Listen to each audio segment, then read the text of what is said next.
ছেলে এবার কেমন লাগছে? থাম।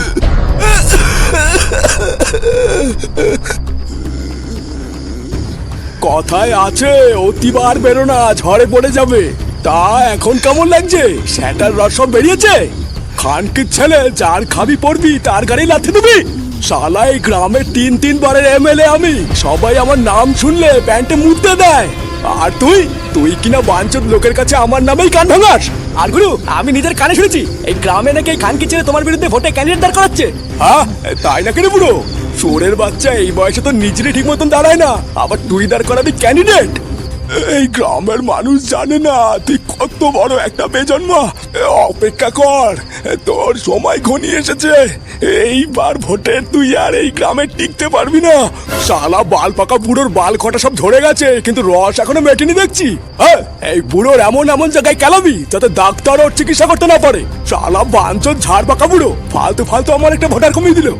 মার বালটাকে।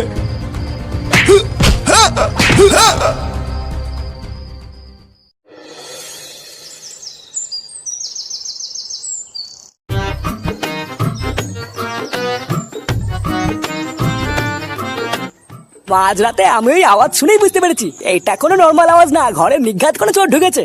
তারপরে আমি আগে গিয়ে যেই আলো জ্বালিয়েছি দেখছি হ্যাঁ আমার সন্দেহ ঠিক। শালাটার এত বড় সাহস, আমার বাড়িতে নাকি মুরগি চুরি করতে এসছে। হাতের কাছে যদি একটা লাঠি মাটি পেতাম না। একা একা মাঝরাতে আবার তো সাহস দেখাতে যাস না, ওদের হাতে কিন্তু আবার চাকু মাকু থাকে। নিজে বাঁচার জন্য যদি একবার ভরে দেয় না, তখন কিন্তু মা বলার টাইম পাবি না। এখনকার দিনে তো সব কিছুই নেই, সব শালা ছিচকে চোর। আমাদের সময় ছিল ডাকাত। শালাগুলো যখন কারোর বাড়িতে চুরি করতে যেত, তার আগে না চিঠি লিখে যেত যে হ্যাঁ আজ রাতে আমরা আসছি। আরে নান্টু, কোথায় গেছিলে? এই সাত সকালে কোথায় গেছিলে গো নান্টু? বাজারের দিকে নাকি? আর বাজারে কি আর গরিব মানুষরা যায়? যায় তো বড় লোকরা। এই দেখছো না, ফাঁকা ব্যাগ নিয়ে বাড়ি ফিরছি। ও মা, তাই তো? ফাঁকা ব্যাগ নিয়ে বাড়ি ফিরছো কেন? বাজার টাজার করনি নাকি? আরে বাজারে শাকসবজির যা আগুন জ্বলছে, ওই বালকের কিনে খাওয়ার ক্ষমতা আছে? পুরো বাজার ঘুরে শেষমেশ কিছু না পেয়ে দুটো কানা বেগুন ঝুড়িতে তুললাম মাপার জন্যে। সেগো মানি মেপে টেপে ব্যাগে ভরে বলে 50 টাকা। ধর, বালের বেগুন ফেলে চলে এসেছি। সে কি নান্টু, কিছুই যদি না কেনো তাহলে আজকে খাবা কি? কি আবার খাবো? ঘরের পিছনে দুটো ডাঁটা শাক লাগিয়েছিলাম, আজকে ওই বালি তুলে খাবো। এই কষ্ট আর কটা দিন করো নান্টু, সব ঠিক হয়ে যাবে, সময় বদলাবে, বুঝলা? আরে সামনেই তো ভোট, এবার মনে হচ্ছে সরকার বদল হবে। আর সরকার যদি একবার বদল হয়, সব মালের দাম চটচট করে কমে যাবে, বুঝলা? হ্যাঁ, কমবে কেন, চ্যাটের মাথা হবে। ও প্রথম অনেক কিছুই শোনা যায়, 15 বছর ধরে তো দেখছি, এই বয়সে আর কিছু দেখার নেই। সে যাই হোক, ফালতু সময় নষ্ট করে লাভ নেই। আমার দেরি হয়ে যাচ্ছে, আমি চললাম, বুঝলা?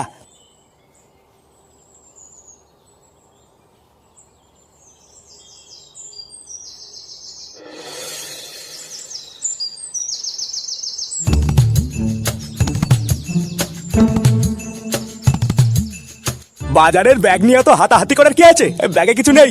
ব্যাগে কিছু নেই মানে? এই ব্যাগ ফাঁকা কেন? ব্যাগ ফাঁকা কেন তুমি কিছু বোঝো না?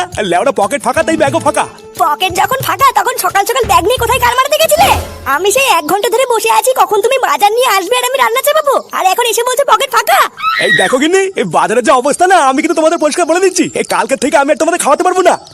বাজারে তো যাও না, বাজারে একবার গিয়ে দেখো জিনিসপত্রের দাম কোন দিকে গেছে। কোনো শাকসবজি আর খাওয়ার উপায় নেই। পটল 70 টাকা কেজি, বেগুন 100 টাকা কেজি, এইভাবে কি বাল করে খাওয়াবো? চোদ্দা 100 টাকা ইনকাম করতে গেলে গাড় দিয়ে চিরিক করে রক্ত বেরিয়ে যায়, আর 100 টাকা নিয়ে বাজারে গেলে কোনো বালি হয় না। আমি কি চুদিয়ে বাজার করবো? দাদু, আলু পটল যখন হলো না তখন সাথে করে একটু মাংস নিয়ে আসতা, আজকে একটু মাংস খেতাম।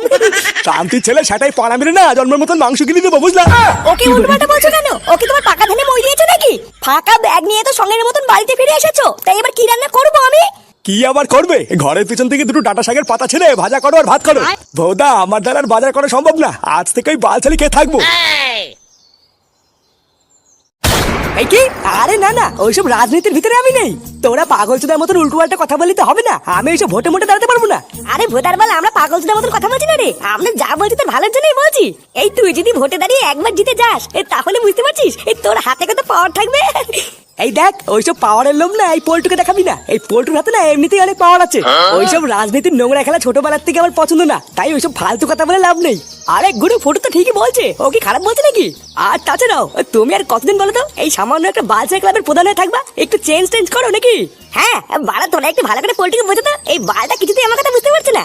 আরে এই গ্রামের বিপক্ষ দলের ভাই কেই ভোটে দাঁড়াতে চাইছে না রে, সেখানে যদি তুই একবার দাঁড়িয়ে যাস না, এই তুই বুঝতে পারছিস তো, পুরো আগুন ধরে যাবে রে, আগুন।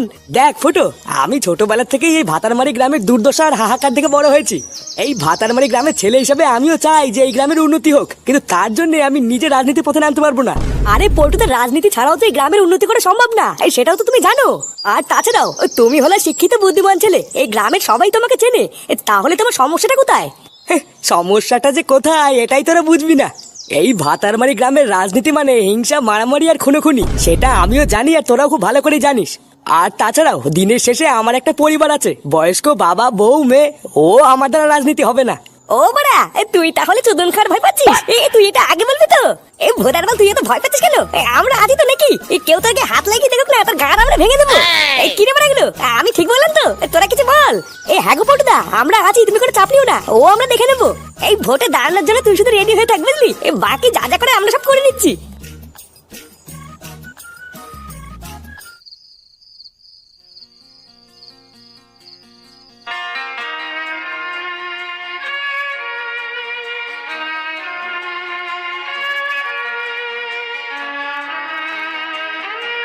বাবা। হ্যাঁ বল। এই মানে না, আসলে তোমার সাথে একটা কথা ছিল। তার ঢামনা কথা আছে যখন তখন বল, ওই গার মারাতে এত নাটক করার কি আছে? আরে এত ইম্পর্টেন্ট একটা কথা, তুমি ওইদিকে ঘুরে থাকলে কি করে বলবো বলো তো? ওইদিকে একটু ঘোরো নাকি? হ্যাঁ এবার বল, কি হয়েছে কি? এই মানে বলছিলাম যে তোমার না একটা সাহায্য চাই, বুঝলা? এই তুমি ছাড়া এটা কেউ করতে পারবে না। এই অসময়ে হঠাৎ তোর সাহায্য চাই? এই দেখ, টাকা পয়সা সাহায্য ছাড়া বাপ হিসেবে তোকে যা সাহায্য করা দরকার আমি সবই করবো, কিন্তু আমি পরিষ্কার সাফ সাফ বলে দিচ্ছি, টাকা পয়সা চাইলে কিন্তু হবে না। আরে ওই সব তো পরে হবে, আগে আমি কি বলছি সেটা তো শোনো। এবার আমরা দল গঠন করে পার্টি তৈরি করছি, পল্টু আমাদের লিডার, ও ভোটে দাঁড়াচ্ছে, তুমি জানো? এই কি, তোরা এবার ভোটে দাঁড়াচ্ছিস? তোরা একটুখানি পুচকে ছোড়া এখনো নাক টিপলে দুধ বেড়ায়, তোরা ভোটার কি বুঝিস না? আমরা যে বুঝি না, লেওড়া তোমার থেকে বেশি বুঝি, ওইসব নিয়ে তোমার ভাবতে হবে না। এই দেখ ফুটো, এখনো ঠিকভাবে ফুটে পড়িস নি, যেটা নিয়ে বুঝিস না সেটার ভিতরে মাথা ঘামাস না। রাজনীতি যে কি সেটা তোরা কতটা জানিস? হ্যাঁ, আশেপাশে কি হচ্ছে কি না হচ্ছে তোরা কি কোনো খবর রাখিস? সারাদিন ক্লাবে বসে বসে আড্ডা না দিয়ে একবার একটু বাজারে গিয়ে দেখ বাজারে কি অবস্থা, মালপত্রের দামে আগুন জ্বলছে। সারাদিন রোদে জলে গাড় ফাটিয়ে কাজ করে সেটার ঘাম পায়ে ফেলে 100 টাকা ইনকাম করে পরের দিন যখন সকালে বাজার করতে যাই না, তখন বুঝি যে দেশের হাল কোন দিকে যাচ্ছে। এমনকি যে জল আমরা এতদিন ফ্রিতে পেতাম, সেই জল নাকি এখন বাজারে বিক্রি হচ্ছে, তুই বুঝতে পারছিস তো? আরে এই জন্যই তো আমরা পল্টুকে ভোটে দাঁড় করাচ্ছি। তুমিও তো চিন্তা করছো কেন? একবার শুধু পল্টু ভোটে দিতে যাক না, তারপরে শুধু তুমি দেখবা যে মালের দাম আমরা কোন জায়গায় নামিয়ে আনি। আর ওই যে তুমি কেবল জলের কথা বললে না, আর শুধু জলই কেন গো, আমরা তো সবাই ঠিক করে নিয়েছি, ভোটে জেতার পর প্রতিটা বাড়িতে বাড়িতে জলের সাথে আমরা মালও ফিরিয়ে দেবো। এই দেখ ফুটো, ও থাক থাক, আর বেশি কথা তোমাকে বলতে হবে না, আমি যে কথাটা বলতে এসেছি সেটা শোনো। হ্যাঁ তা কি কথা শুনি? ও তেমন কিছু না, আমাকে 5,000 টাকা দাও তো, ভোটের প্রচারের জন্য লাগবে। কি 5,000 টাকা? টাকা কি মাগনায় চুদি আসে নাকি? গার মারানি ভোট নিয়ে চুদুর বুদুর তোরা করবি আর আমি টাকা দেবো নাকি? একটা টাকাও দেবো না, যা করবি করে নে গিয়ে। ভোটার বেলা এমন ভাব করছে মনে হচ্ছে আমি তোমার লেওড়া চেয়েছি। 5,000 টাকাই তো চেয়েছি নাকি? আর 5,000 টাকা কি তোমার কাছ থেকে আমি এমনি এমনি নিচ্ছি নাকি? পল্টু ভোটে জেতার পর 5,000 টাকার বদলে তোমাকে 5 লাখ টাকা ফিরিয়ে দেবো। আরে হ্যাঁ হ্যাঁ, অনেক বাল ছিড়েছিস, আগে ভোটে জিতবে তারপরে তো দিবি। এই তাহলে কি দাঁড়ালো, তুমি টাকাটা দেবে না তাই তো? আরে না বাড়া, তোরা ভোটের কি বুঝিস না, যা এখান থেকে যা। ঠিক আছে ভোদা, আমিও দেখছি কি করতে হয়, দাঁড়াও।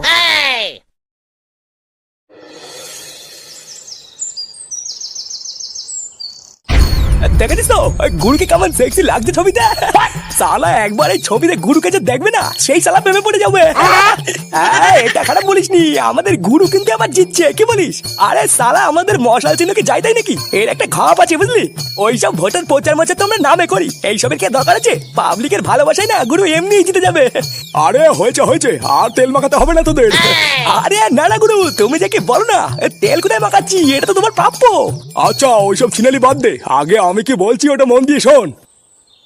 আর যাই করিস আর তাই করিস, ভোটের প্রচারটা কিন্তু মন দিয়ে ভালোভাবে করতে হবে বুঝলি। প্রতিটা পাবলিকের বাড়িতে বাড়িতে যাবি, সবাইকে গিয়ে গিয়ে বলবি যে আমরা ক্ষমতায় আসলে কি কি করতে পারি বুঝলি। আর পাবলিক তো বোকাচুদা, যদি দেখিস শুনছে না তাহলে একটু লোভ টোপ দেখাবি বুঝলি। গুরু প্রতি মাসে 5,000 টাকা ভাতা দেবো বললে কেমন হয়? এই ব্যাপারটা কিন্তু পাবলিকে বেশ ভালো খাবে। টাকা দেখলে তো কাঠের পুতুলে হা করে, আর এ তো সামান্য পাবলিক। 5,000 টাকা ভাতা, ও ভোদা দিতে গিয়ে তো